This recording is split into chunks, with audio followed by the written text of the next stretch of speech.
en este momento vamos a crear una lista de distribución del seminario de filosofía. ¿En qué consiste esta lista? Si ustedes hoy o mañana en su computadora van a pasar un correo a esta dirección poniendo en el asunto solamente la palabra seminario de filosofía. En el asunto pone seminario de filosofía.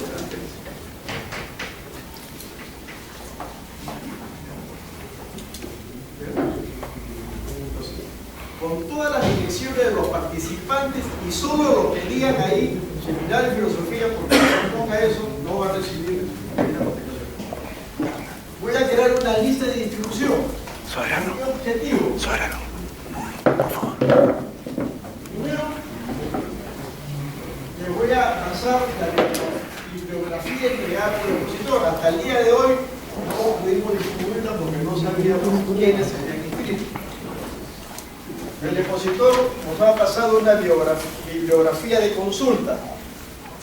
Esa bibliografía se las voy a pasar tal y cual me las dio acá respetar el hermano David. ¿Okay?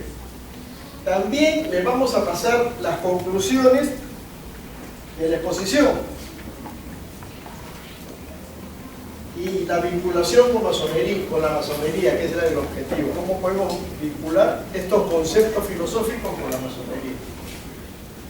Separatas adicionales que creamos conveniente van a reforzar la exposición, también se las vamos a pasar a su correo.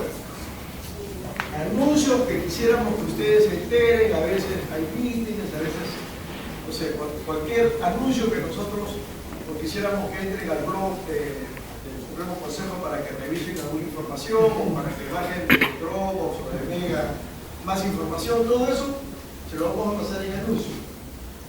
Y si ustedes tienen temas de interés sobre las exposiciones y desean ampliación, les podemos pasar material adicional. Para preparar este seminario de filosofía nos hemos hecho bastante material para que los expositores puedan desarrollar su tema en un corto espacio de tiempo, entre 45 y 50 minutos. ¿Verdad? Porque tal como lo explicó el soberano, el concepto no es ser expertos en filosofía, sino la aplicación práctica de estos conceptos en la masonería y en nuestra vida nacional. Entonces, ahora vamos a pasar al foro. El foro, por favor, lo vamos a hacer en forma ordenada. Aquel que quiera hacer una pregunta, levante la mano. Yo voy a ir llevando una cuenta y voy a ceder la palabra. Las preguntas que sean, por favor, concisas, porque a veces alguien levanta la mano y se tira otra charla de 15 o 20 minutos. Una pregunta muy simple para que el expositor lo responda. Ya la conferencia fue dada, ya no vamos a dar más conferencias sobre el tema. Entonces, ¿qué es lo que vamos a tratar? ¿En dónde vamos a concentrarnos? En la pregunta, en los temas siguientes. Nuestro respetable hermano David nos ha hecho un resumen interesante sobre la filosofía y temas asociados a ella. Y luego concluyó con estos primeros filósofos que se le llaman los filósofos como Tales de Mileto, Anaximandro de todos de Mileto, ¿no? Porque fueron los primeros en observar, ¿no?, el espacio y tratar de dar una explicación sobre el origen de todas las cosas. Y así fue, bueno, lo he explicado, cómo empezaron a surgir estos conceptos naturales del agua como fuente de la vida, el movimiento como fuente de calor y de generación, no de generación, no, de generación separada. Como fuente de generación. El ají como aire, o el principio sobre el limbo, ¿no? Sobre el limbo, ¿verdad? Interesante. Yo tengo una pregunta ahí. Y ese concepto que el hermano le ha dicho, el limbo, es interesante porque nos puede llamar a evocar con algunos otros conceptos filosóficos. Y luego el ateirón. Estos son los temas tratados en este primer ciclo. Te pido por favor que sobre estos temas puedan solicitar la palabra, y lo vamos a hacer en orden. A ver, ¿quién se anima a hacer la primera pregunta? Yo. Respecto al hermano David, respecto que hay alguna vinculación de conceptos o de definición de estos filósofos y el famoso Bereshit de los hebreos de la Cábala hebrea. Tenemos nuevamente que traernos que la gran diferencia de estos primeros pasos de la filosofía y la ciencia, repito, filosofía y la ciencia, deja a un lado todito lo que es el influjo religioso. Entonces, empezando a partir de Anaximandro nos habla del arqueo, el arché, ¿no? Por cuestión de pronunciación, pero como algo que va a permitir explicar, ahí está la gran capacidad de abstracción de Anaximandro. No está hablando de una cosa tangible, no está hablando de una abstracción que es lo que posteriormente va a permitir, especialmente a Parménides y Heráclito y a Platón ya, para llegar a Aristóteles, de sustancia. Pero aquí está trabajando de algo que inicia. ¿A qué? Algo que inicia, el comienzo. Entonces está... En la Biblia se habla también del comienzo como el Bereshit. ¿Qué relación hay? Correcto, respetar hermano. También, como decía en la conferencia, la palabra arqué ya es elaborado. El primero que la usa es Homero. Homero lo utiliza en el Iliada, cuando dice en el inicio de los combates. Coge esta palabra, como se llama Anaximandro, y le da una transformación. Eso es lo que vamos a encontrar en toda la filosofía, como decía también un principio. Determinados términos que determinadas escuelas filosóficas le van a dar otro significado donde le va a permitir una mejor explicación de su planteamiento filosófico. No es el caso, permitidme hermano, siguiendo con lo que vos decías, el caso que había mencionado sobre la hermenéutica.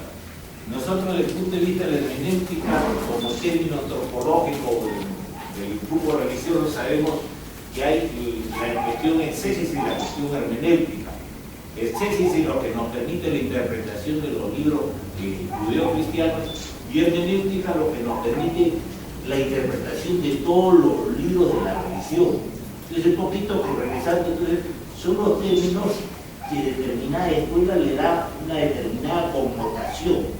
Entonces, arché o arché se empieza a trabajar a partir de Anaximandro, para después, vuelvo a repetir, ya, con el gran prodigio de Parménides y Heráclito, ya se habla de principio.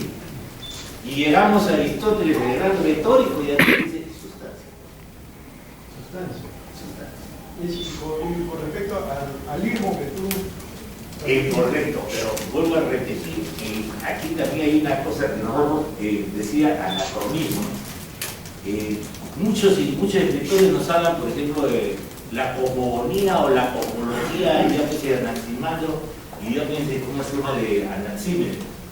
Entonces pensamos nosotros de la preocupación de ellos. Voy a retroceder un poquito. Estamos hablando de los primeros balbuceos, los primeros pasos de lo que es la filosofía y la ciencia. Entonces había un espacio demasiado construido en cuanto a transmisión. Vuelvo a repetir que no era mucho el tiempo en que se había adquirido el alfabeto fenicio y el código que había puesto la vocal. Entonces había toda esa dificultad para la transmisión. Luego, por supuesto, que vinieron los anacronismos y nos hablan de la cosmología, de la cosmogonía, que son interpretaciones como ellos no lo planteaban. Sí, lo dan a entender. Aquí viene el gran influjo de lo que es ¿cómo se llama? El tema griego. El tema griego que siempre lo han planteado, está planteado. Y luego nosotros, como decía al principio, el momento que lo vamos a recrear, lo vamos a enriquecer. Entonces, en el caso, por ejemplo, de la cosmología que vamos a encontrar, que un poquito vamos a dejar a un lado lo que está hablando eso de desarrollo, de progreso, pero es un poquito que le permite luego, cuando va a llegar, vos vas a tratar el planificador, armonía, en las partes. Sí, entonces, por eso que también como me quedó muy corto el tiempo, todo, especialmente en Anaximandro, todo está poseído de Dios, de divinidad. Pero entonces nosotros pensamos ahí inmediatamente, todo está poseído de Dios. Después si ha dejado a un lado la mitología, no, pues el término divinidad en el jónico antiguo significaba lo ilimitado, lo indefinido, lo inefable. Luego ya cuando se instituye la religión como tal, ya se identifica con determinada. ¿Pregunta? No, Fernando. La corriente deductiva de los jónicos, ¿cómo influye a través del tiempo para la corriente del nuevo pensamiento? Perdón, disculpe, yo tengo problemas auditivos. La corriente deductiva de los jónicos, ¿cómo influye en el pensamiento moderno? Correcto. El gran aporte dentro de la historia de la filosofía de estos jónicos, tales Anaximandro de las Naciones, es la inducción. Deducción reside a partir especialmente de Pedro Frederichelli. Pedro Frederichelli da los primeros pasos para la deducción, para luego, como decían eso, plantearse a partir de Parménides. Pero el planteamiento de estos tres filósofos, una esa base de la inducción. Es su capacidad de abstracción, ¿no? Pero de deducción ya estamos hablando de los primeros pasos que arranca firmes con Parménides, firmes con Platón, firmes con Aristóteles. No olvidemos que los tres principios básicos de la lógica, que son el principio de identidad, el principio de negación, el principio de estarse incluido, el primero fue enunciado y planteado por Parménides, el segundo por Platón y el tercero por Aristóteles.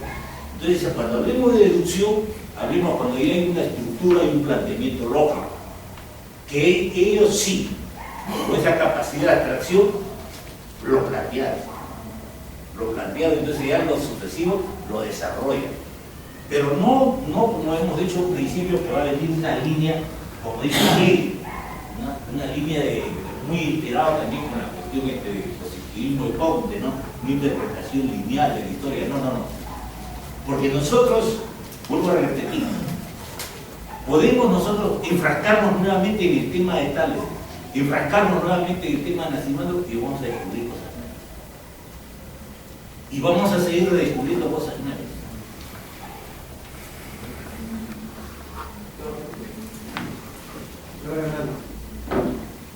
¿Qué relación podríamos establecer entre la construcción de los homólogos y la construcción de la filosofía masónica que luego vamos a tener? Muy buena la pregunta, hermano, le agradezco. Disculpe por la brevedad del tiempo y todo. Es un poquito difícil hablar de filosofía masónica, como también es bien escabroso hablar de, como se llama, de una física arequipeña o de una trigonometría plural. Filosofía es filosofía. Filosofía depende de nosotros cómo la vamos a abordar. Nosotros como practicantes del arte, en realidad, queremos abordar la filosofía, sí nos va a permitir. La filosofía es abierta. Aquí hay el gran prodigio. La filosofía no es inquietud, es el camino hacia lo general, hacia lo universal. Y aquí viene lo interesante. Pero si la masonería también, el arte real, la práctica del arte real, nos va a llevar a ese inicio, a esa fundamentación. Vamos a hablar un poco con el término de Anaximandro, a ese arqué, a eso que hemos heredado de los milesios, donde todo debe funcionar en esas partes y como un sistema. Esa es la masonería. Entonces, cuando se encuentra con la filosofía, la masonería la desborda. La desborda. ¿Por qué? Porque si bien la filosofía nos da una sistematización, la masonería, aparte de no dar sistematización, nos da un estilo de vida. Hay una cosa bien importante. Nos permite llevar a lo que decía esa expresión que lo va a tratar el hermano José, ritmo, armonía y ley, a buscar la belleza. A buscar la belleza. Expresión de ese ritmo, armonía y ley, a expresión de ser algo bello, una obra bella. Por eso dice un sistema peculiar de moralidad. Ese sistema peculiar de moralidad, porque moralidad siendo algo circunscrito a un determinado grupo, por la ética en lo general, la masonería nos lleva a ese mensaje, a esa inquietud de ser algo más abarcante como compromiso, abarcante como sustentación de existencia. Esa es la diferencia. Y el gran arquitecto del universo es bien cierto. Conversaba, lo voy a responder como una anécdota, hermano. El día de la mañana recibí una llamada y un directo hermano me dice que hay un sacerdote que quiere saludarte, me dice que te ha conocido años atrás en la universidad. Y me dijo, no sabía que tú eras masón, porque decir ser masón es mucha responsabilidad. Nosotros decimos, no, la masonería es discreto, no. Aquí sí soy masón, hay mucho peso. Y aquí voy a lo que quiero responder. Me dice, ¿qué piensa tu institución? Me dice, de Dios. Me dije, disculpa, nosotros hablamos del gran arquitecto del universo, número uno. Y número dos, digo, como dice bien la tradición judío-cristiana, no mencionar ni jurar su nombre en vano. Me explico, le digo, si ya me dio la vida, ¿qué más puedo esperar? Y termino, le dije, mis últimas palabras, antes de acostar, digo, gracias a la vida. Y mis primeras palabras al levantarme, digo, es un buen día para morir. Gracias. ¿Qué más puedo pedir? Ya me dio la existencia a Dios. Ahora es tarea mía, es tarea de nosotros. Y ese es el mensaje del arte real. Es un mensaje humanístico, un mensaje que te está indicando y te está iluminando a ser mejor. Sí, un ejemplo. A ver, hacer filosofía, como lo dijo el hermano David, es preguntar, es responder, es cuestionar, es investigar. Indudablemente, quizás el tiempo es corto, ¿no?, para hacer comparaciones grandes, pero en el material, y aquí está lo de la libertad de la filosofía, en el material que el hermano David ha pasado como referencia para lo que vamos a hablar nosotros, queden ustedes investigar también. Investigar y sacar sus propias conclusiones sobre la exposición, sobre lo que dicen los filósofos y cómo podemos incorporar. Ese es el objetivo, ¿no?, de este seminario. ¿Puede pedirle una palabra? Yo dije el concepto que tenemos de los filósofos cosmólogos y el concepto de la filosofía son dos cosas absolutamente distintas. Entonces, en el caso de la filosofía masónica, quiero entender, de acuerdo a lo que ha dicho nuestro hermano, que es una conductividad.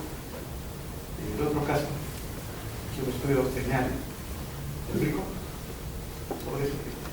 Hermano, un poquito vuelvo a repetir en cuestión del manejo también del término. Por eso felicito a los organizadores. Todo ¿cómo se llama?, ciclo que van a tener de filosofía, donde van a tener la oportunidad de conocer directamente a distintos filósofos. Creo que uno de los objetivos más importantes de respetar al hermano José es permitirnos el buen manejo del término. Cuando hablamos de conceptos, estamos definiendo. No podemos definir nosotros a un ser supremo. Es tan difícil definir al hombre que la definición más próxima y contemporánea es historia. Entonces, eso es vuelvo a repetir, es una recreación que uno lo va a hacer, como decía también el hermano José, cuando vayan a vuestra bibliografía. Y hoy pasar la bibliografía, que ya el hermano José lo dijo hace unos momentos, ya con bastante anticipación. Bueno, por circunstancias A o B, pensaba que el auditorio iba a estar predispuesto. Yo he presentado toda esta bibliografía a los hermanos del Supremo Consejo, a los que no estaban inscritos, no me han hecho llegar los correos, entonces no se los he podido hacer llegar. Pero los hermanos del Supremo sí han recibido esta información. Con tiempo. ¿Alguna otra pregunta? Pedro. Hermano David, dentro de vuestra exposición, dijiste que no hay un inicio o principio. Correcto. Me permite un poquito, porque siempre que cae la cuestión, estamos haciendo filosofía, no estamos haciendo ciencia. Ciencia 2 más 2 son 4, H2 son agua, ¿no? Filosofía es intercambio, filosofía es coloquio, filosofía es transmisión. Entonces, al anecdótico, hermano, al anecdótico, comenzando por una cosa que es muy importante y aquí, permitidme un poquito, hermano, vuestra advertencia, hermano. Dicen que el origen del término metafísica viene por una sencilla razón que cuando en la biblioteca de Alejandría, ya cuando se pertrechó todos los libros de la antigüedad, poder económico que tenía de los diálogos, especialmente de Demetrio de Falero, tuvieron un problema. ¿Cómo, en qué parte vamos a poner estas obras de Aristóteles? Entonces, ponlo en el anaquel contigo de física, metafísica, más allá de lo físico. ¿Y por qué digo esto, respetable hermano? Por una sencilla razón.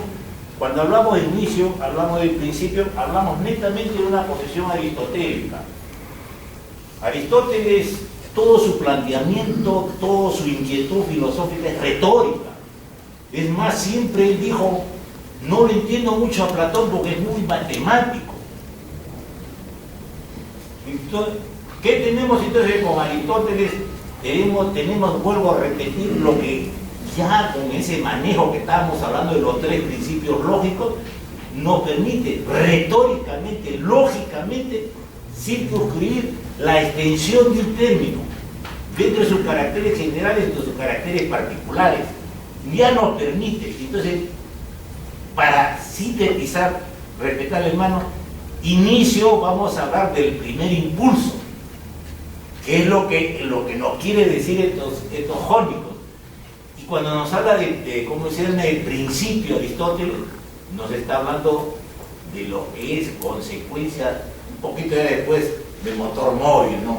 Y es un poquito que lo van a trabajar consecuentemente, pero esa es la diferencia. O sea, por eso ya en el caso ya de Aristóteles ya no habla de arte, ya él habla de principio. Entonces ya hay otro uso de otro término, ya no es aquí. Ahorita no me acuerdo bien cómo es la palabra griega. Pero esa es la diferencia específicamente. Y vos vas a encontrar en la bibliografía, por ejemplo, respetable hermano, hay 2 libros más que quisiera agregar. Uno es de Quine y de Raven, la filosofía presocrática, y el otro es, como se llama, lo que mencioné, sobre Hans-Georg Gadamer, el inicio de la filosofía occidental. Nos va a permitir tener una mejor sustentación en todo esto que se nos viene, esta tremenda información, este tremendo esfuerzo del Supremo. Y creo, respetar hermano, lo más importante y lo que debe ser rescatado es que nos va a permitir ubicarnos. Pero pues, no como una confrontación, respetable hermano, sino como una extensión simplemente. He escuchado muy bien la explicación y la distinción conceptual de nuestro respetable hermano entre principio e inicio, que se explica en el libro del Génesis, en la Biblia. En el primer versículo de la Biblia se escribe Brashit bara Elohim, Het Hasamayim Bet Haaretz. Eso en castellano significa de la eterna esencia divina la andrógina fuerza separó el doble cielo. Elohim son los dioses, porque en hebreo no existe la palabra principio, porque en esos mundos no puede haber un inicio. Eso es simplemente lo que quería agregar a las sabias palabras de nuestro respetado hermano expositor, a quien felicito. Gracias, hermano, pero perdón, hermano, solo una pequeña acotación. Vuelvo a repetir, como hice al inicio, soy pretencioso, pretendo filosofía. Y también dije al principio, hermano, a vuestra inquietud, la diferencia de toda la escuela griega hasta llegar a los neoplatónicos, no hay ¿cómo se llama?, una personalidad creadora. Gracias, don hermano. En la exposición que has hecho, has destacado de que factores que han limitado prácticamente la concepción de los sabios que han dejado sus conocimientos. Por un lado, las limitaciones en el lenguaje, ¿no?, por el hecho de que no tenía el dominio todavía del alfabeto. Por otro lado, de que todavía estaba balbuceando, prácticamente no se tenía un conocimiento exacto, ¿no es cierto? Esto me presenta dos alternativas. Yendo a los libros conocidos como la Biblia y otros, los Vedas, que reflejan un conocimiento tremendo y que hasta hacen referencia a mucho tiempo anterior al de los sabios antiguos, había una contradicción. ¿Cómo es que realmente se tenía tanto conocimiento que se transmitía como es el que contiene la Biblia? Entre uno de los libros, por mencionar el más conocido entre nosotros, ¿no? Si realmente no se tenía un conocimiento, un dominio del lenguaje, ¿no? O si recién se estaba empezando a hacer el balbuceo de los conocimientos.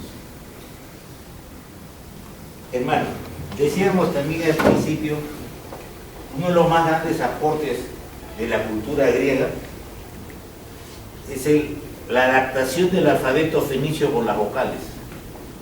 Ya entramos un poquito al campo de la lingüística, pero como también mencioné, también voy a llegar a hacer a través de la bibliografía, el caso, por ejemplo, de Mauricio Suárez, de una obra que este Fondo de Cultura Económica, que dice el lenguaje y la vida, lo mismo Charles Balí, también habla del lenguaje y la vida, nos explica eso.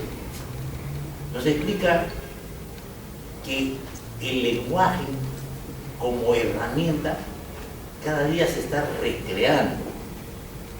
Entonces, si buscamos un poco el rigor, como plantea, y también lo hice en un inicio en la cuestión del positivismo lógico, el círculo de Viena, nos cohíbe, nos restringe.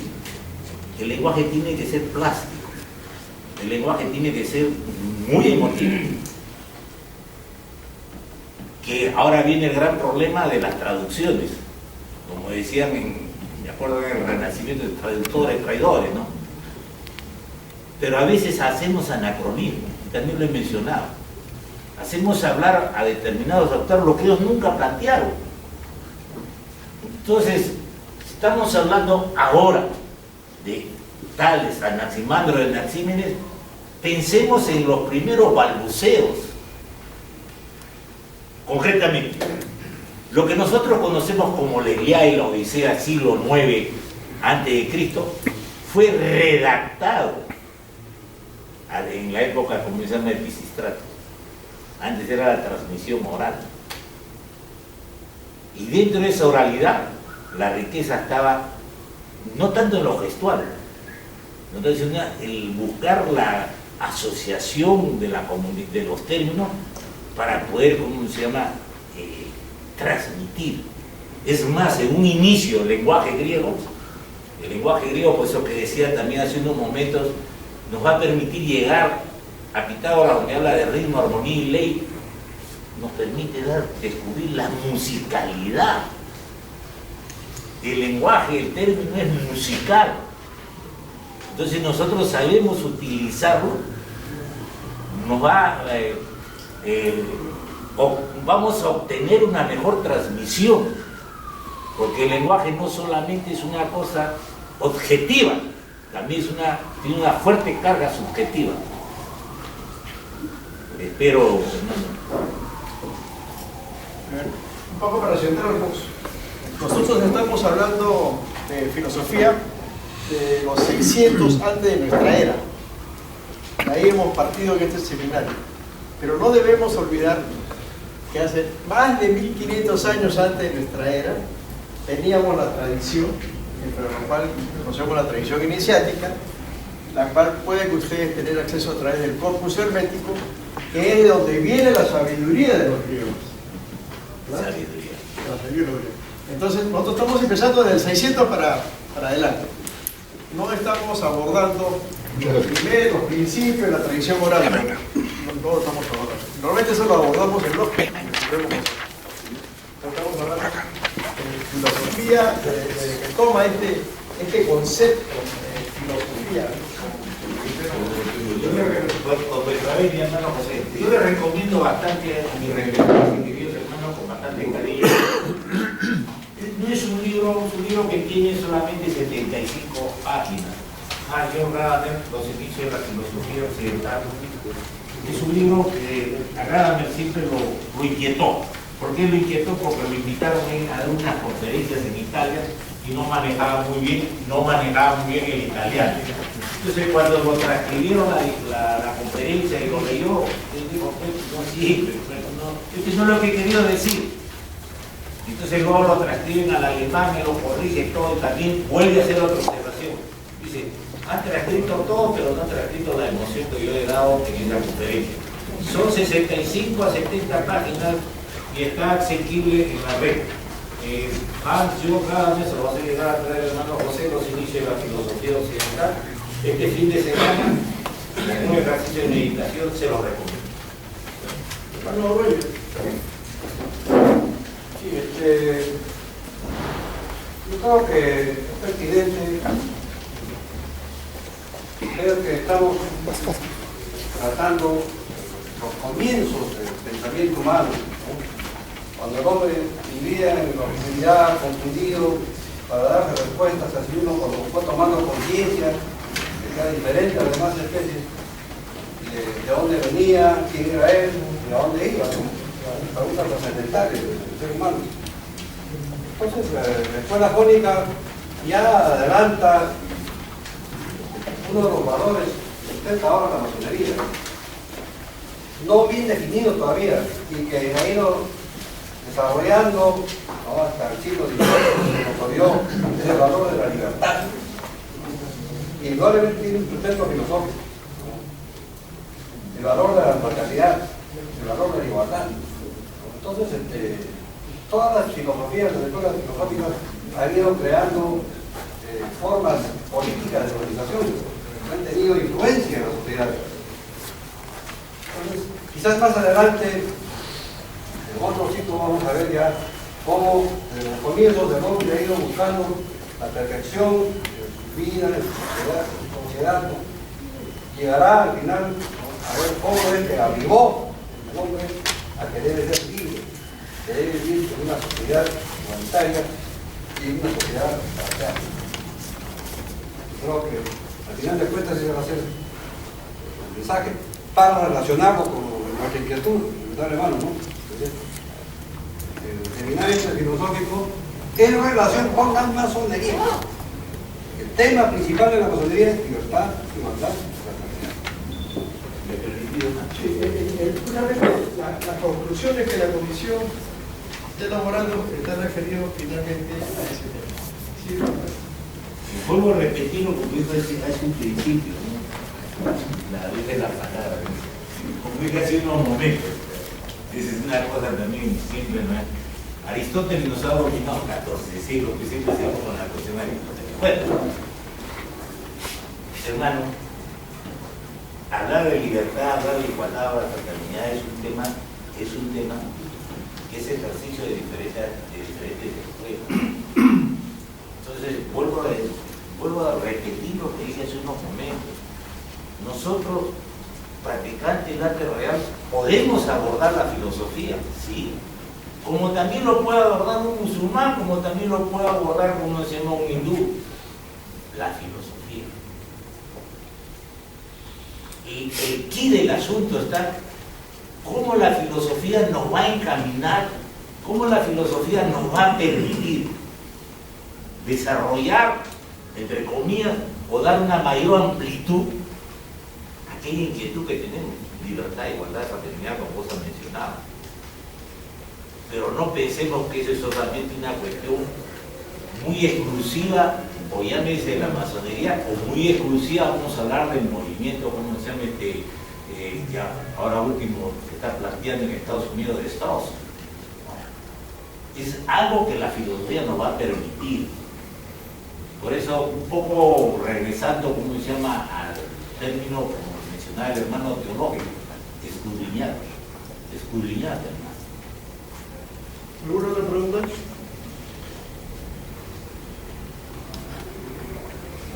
Sí,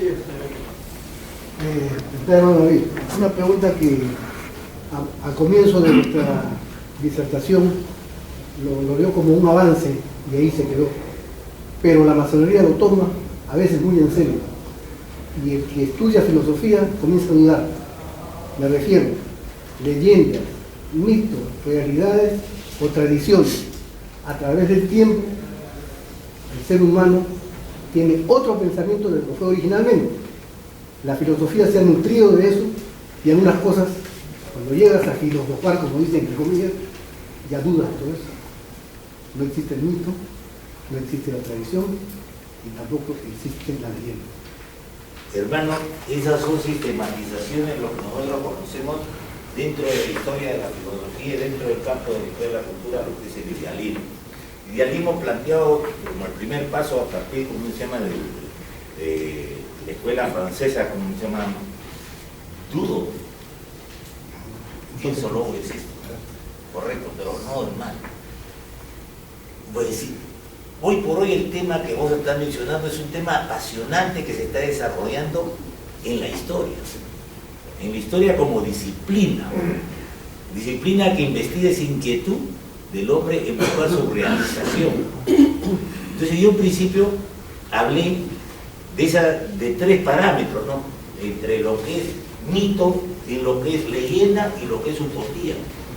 Y es un poquito que llevándolos para lo que es el campo de la historia. Hermano, la historia en pocas palabras es el influjo del pasado como yéndome presente para poder vislumbrar mi oportunidad de existencia. Y eso se sustenta, hermano, y ahí está el gran mensaje del arte real, el gran mensaje de la masonería, de tradición, hermano, que lo trabajan ahora muchas escuelas, especialmente la escuela romana, que te dicen Universidad de Lea, el ille tempore.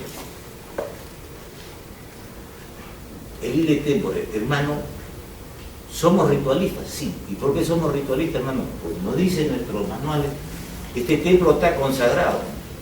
¿Y por qué está consagrado, hermano? Porque en el ritual, cuando vamos a suspendemos el tiempo. Y el hombre suspende el tiempo solamente con un propósito, con una comunicación hacia un ser superior. Entonces, es por eso, respetable hermano, vuelvo a repetir, historia que, como también hablé al comienzo, tenemos la filosofía y la historia con dos vertientes, como ciencia y como ahora la inquietud.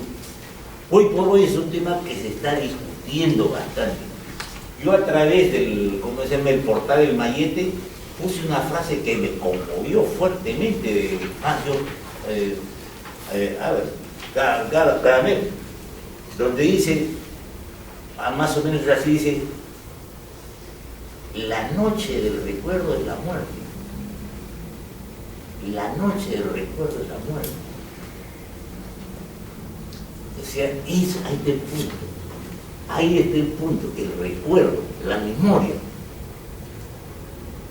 través del recuerdo, a través de la memoria, a través de esa inquietud de querer engrandecer el hombre, su dignidad y su proyección, tiene lo que decía Homero, pues, quiere ser héroe. Gracias. Bien, vamos a concluir. Antes de poner punto final, avisarles que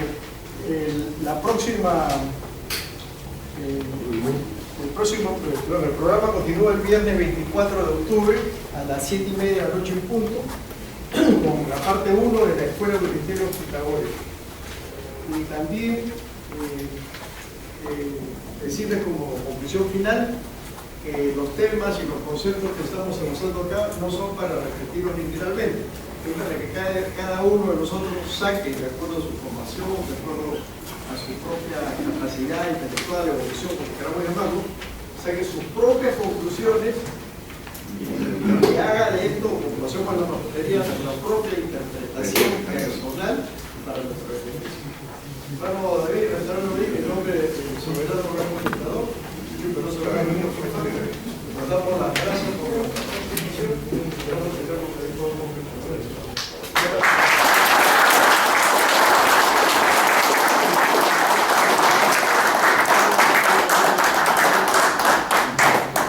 Los hermanos que no han pasado por la inscripción, tienen que ser los hermanos Campoverde abajo.